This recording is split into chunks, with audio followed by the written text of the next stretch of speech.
اعوذ باللہ من الشیطان الرجیم بسم اللہ الرحمن الرحیم۔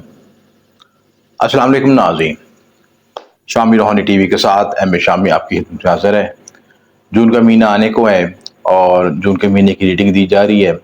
برج حمل سے لے کے برج حوت تک تمام بروج کی ڈسکشن ہوگی اور کون سے پلانٹری پوزیشن تبدیل ہو رہی ہے، کون سے ذرائع تبدیل ہو رہے ہیں، اہم تبدیلیاں کیا ہو رہی ہیں، کہ اہم یوگ کون سے بن رہے ہیں اور کون سے بروج کو مالی بینیفٹ ہوگا، کون سے زندگی میں گروم کر سکتے ہیں، آگے بڑھ سکتے ہیں۔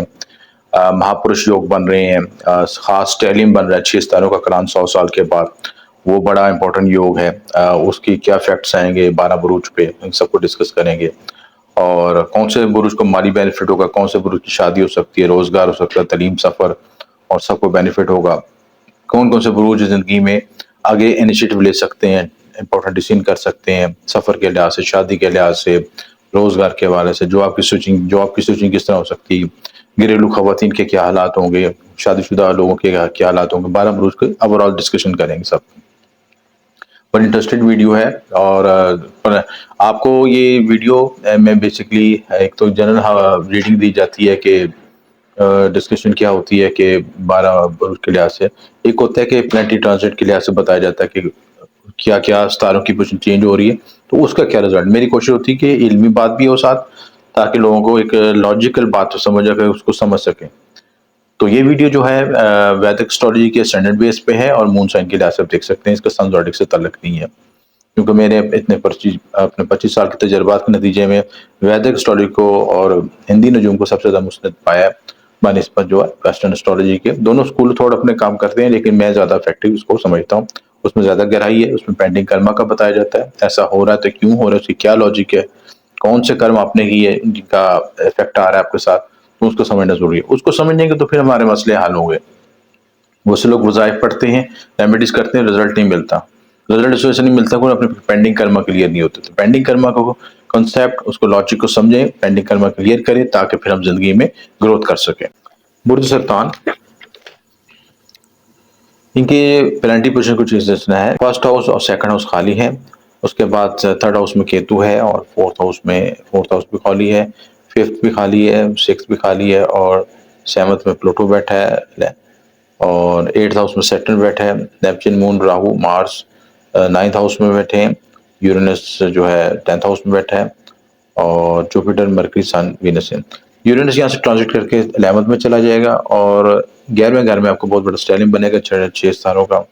اس کے علاوہ آپ کا جو روچک یوگ بھی بنے گا 10ویں گھر میں، کیونکہ مارس کی پوزیشن، مارس یہاں پہ شفٹ ہو جائے گا، آپ کا گھر یوگ ختم ہو جائے گا جون کے مہینے سے، میں بتا رہا ہوں، یعنی کہ اوور جو پوزیشن چینج ہو جائے گی، کیونکہ یہ جو لاسٹ اسٹریچ ہے تقریباً ہم بناتے ہیں کہ 31 مئی سے نا، 30-31 مئی کا جو آخری جب رات سے گزر رہے ہوتے ہیں ستارے، تو ہم دیکھتے ہیں کہ کیا پوزیشن ہوتی ہے اسے، اس کے بعد جب فرسٹ کو آتا ہے تو وہ اس میں شفٹ ہو جاتا ہے، اگلے گھر میں شفٹ ہو جاتا ہے۔ تو انگارک یوگ ختم ہو جائے گا، مشتی طلوع ہو جائے گا 11ویں گھر، چندر منگل یوگ بھی بنے گا 3 جون کو 9ویں گھر میں، 6 ستاروں کو کران ہوگا 11واں گھر بہت آپ ایکٹیویٹ ہو رہا ہے، house of love, house of networking, social relationship, بڑے بہن سے تعلقات، اور آپ کی جو ماضی میں ایفرٹس کی ہوتی ہیں، ہارڈ ورکنگ کی ہوتی ہے، اس کا آؤٹ کم اس کے ہاتھ سے ملتا ہے، یہ سارے رزلٹس آپ کو مل سکتے ہیں۔ تو اس میں صحت اچھی رہے گی، کھانے پینے کے معاملے میں بہتری رہے گی، تعلیمی کامیابی ملے گی، محبت اور رومانس کے معاملے میں ٹائم بہترین گزرے گا، خوشیاں ملیں گی، ازواج تعلقات۔ اچھا، 7th ہاؤس اور 8th ہاؤس آپ کا ڈسٹرب ہے، 7ویں 8ویں کا جو ہے لارڈ ایک ہی ہے، اور جب 7ویں کا لارڈ 8ویں میں ہے تو یہ ڈھائیے کا شکار ہے، ٹھیک ہے۔ ڈھائیے کی وجہ سے اکثر کینسر جو ڈسٹرب ہے، میٹیریل ڈسٹرب ہیں، اور کاروبار کے بھی ڈسٹرب ہیں، کہ ایموشنل طور پہ ڈسٹرب ہیں، کیونکہ 7واں گھر آپ کے ازواجی تعلقات کا ہوتا ہے، اور 8واں گھر آپ کا سسرال کا اور شریکیات کی صحت کا، ان ساری چیزوں کو سے دیکھا جاتا ہے، شریکیت کی دولت کو بھی دیکھا جاتا ہے، اس لیے ایسی چیزیں ڈسٹرب ہیں یہاں پہ۔ تو آپ نے یہ اگر جن کا مون سائن کے لحاظ سے اگر ڈھائیا لگا ہو تو ان کو زیادہ افیکٹ آئے گا، اور اس وجہ سے ان کی ہیلتھ ایشوز بھی ہوں گے، کمپلیکیشن بھی آئیں گی، مسائل بھی آئیں گے۔ تو یہ چیزیں جو ہے نا بتا دیں، ڈھائیا آپ کا جو ہے نا 2.5 سال تک لگا، 2025 میں جا کے ختم ہوگا، مارچ اپریل میں جا کے، ایگزیکٹ ڈیٹ پھر آپ کو بتاؤں گا اگلی ویڈیو میں انشاءاللہ، ڈیٹ اور ٹائم بھی بتاؤں گا۔ جب سیٹرن موو کرے گا یہاں سے تو یہ ڈھائیا ختم ہو جائے گا۔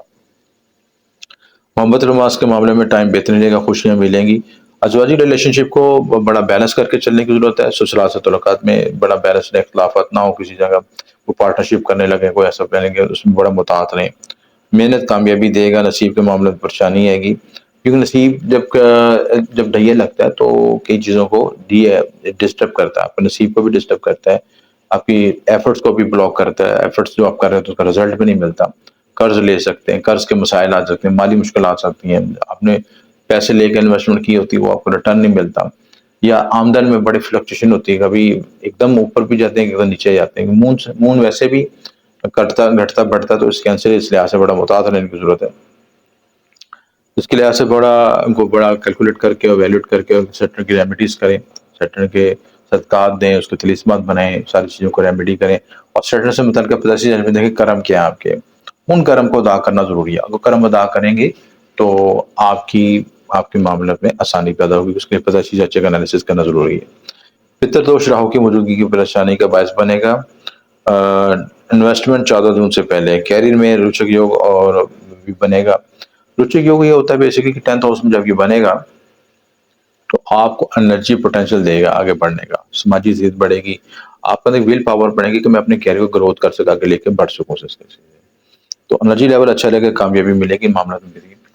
جہاں پہ انرجی سیکٹر کی جو انرجی چوز لیتی ہے، انرجی بلاک ہو جاتی ہے، وہاں پہ ایسے یوگ جب بنتے ہیں تو وہ آپ کو جو آپ کا morale نیچے ڈاؤن ہوا ہوتا ہے وہ ہائی ہو جاتا ہے، اور آپ کو روشنی کی کرن بھی ملتی ہے.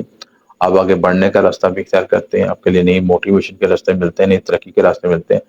فرض یہ ہے کہ آپ اس چیز کو اختیار کریں. جب وہ موقع مل رہا ہو تو اس کو سست نہ کریں، اس کو چھوڑیں نہ. دوسری امپورٹنٹ چیز یہ کہ کالے رنگ کی چیزوں کا صدقہ دیں. ہفتہ دن کالے ماش کا، کالے بکرے کی سیدھی سرسوں کا تیل کا صدقہ دیں. گھر میں آپ چراغ بھی جلا سکتے ہیں، روشنی کر سکتے ہیں، دیا بھی جلا سکتے ہیں کہ وہ نیگیٹو انرجی کو ختم کرتا ہے. دوسری امپورٹنٹ چیز کہ جو گھر میں دھونی دیں، گھر کا حصار کروائیں، جو گھر میں نیگیٹو انرجی اس کو ریڈیوس کریں، ختم کریں. اور گھر میں چاروں کو آیت کرسی کا حصار کر کے اس کا دم پانی دوبارہ چھڑکائیں، انشاءاللہ معاملات میں بہتری ہوگی. پلس یہ کہ جو لوگ ریمیڈیز کو انکار کرتے ہیں پھر وہ پیچھے رہ جاتے ہیں، یعنی جو لوگ ریمیڈیز بھی آپ کی ایک ہتھیار ہے، جنگ ہے، یعنی آپ فائٹ کر رہے ہیں. جہاں آپ عملی کوشش کرتے ہیں آگے بڑھنے کے لیے، وہاں پہ روحانی کوشش بھی کرنا ضروری ہے. ٹھیک ہے، تو ان چیزوں کو اختیار کریں. اس کے لیے جو تلسمات حلوا ہوتی ہیں وہ بھی ریمیڈی کا حصہ ہے، اسٹون بھی ریمیڈی کا حصہ ہے. تو ساری چیزیں مل کے ہی معاملات میں آسانی پیدا کرتی ہیں. بندے ان معاملوں کو اختیار کریں تو اللہ تعالیٰ بہتر کرے گا. ویڈیو پسند ہے تو لائک اور شیئر کیجیے گا. بات نہ سمجھ آئے تو کمنٹ کر کے فیڈ بیک ضرور دیجیے گا. آپ کا شکریہ. ہمیشہ